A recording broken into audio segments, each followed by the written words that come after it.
اقوال زریں۔ میرے پیارے دل، کبھی بھی اپنے آپ کو دوسروں سے بہتر مت سمجھو۔ ان کے دکھ درد کو ہمدردی کے ساتھ سنو۔ اگر تم سکون چاہتے ہو تو کسی کے بارے میں برے خیالات مت رکھو۔ اپنی ضروریات کے لیے دوسروں کی طرف مت دیکھو۔ جس نے تمہیں پیدا کیا وہ تمہاری ضروریات بھی پوری کرے گا۔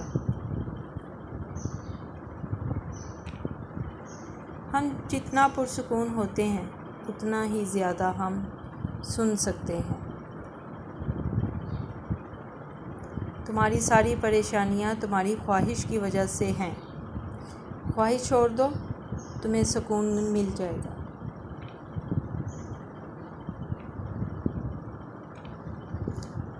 اگر آپ کسی ایسے دوست کی تلاش میں ہیں جو بے عیب ہے تو آپ ہمیشہ دوست کے بغیر ہوں گے۔ اچھی ویڈیوز کے لیے دیکھتے رہیں۔ اللہ حافظ۔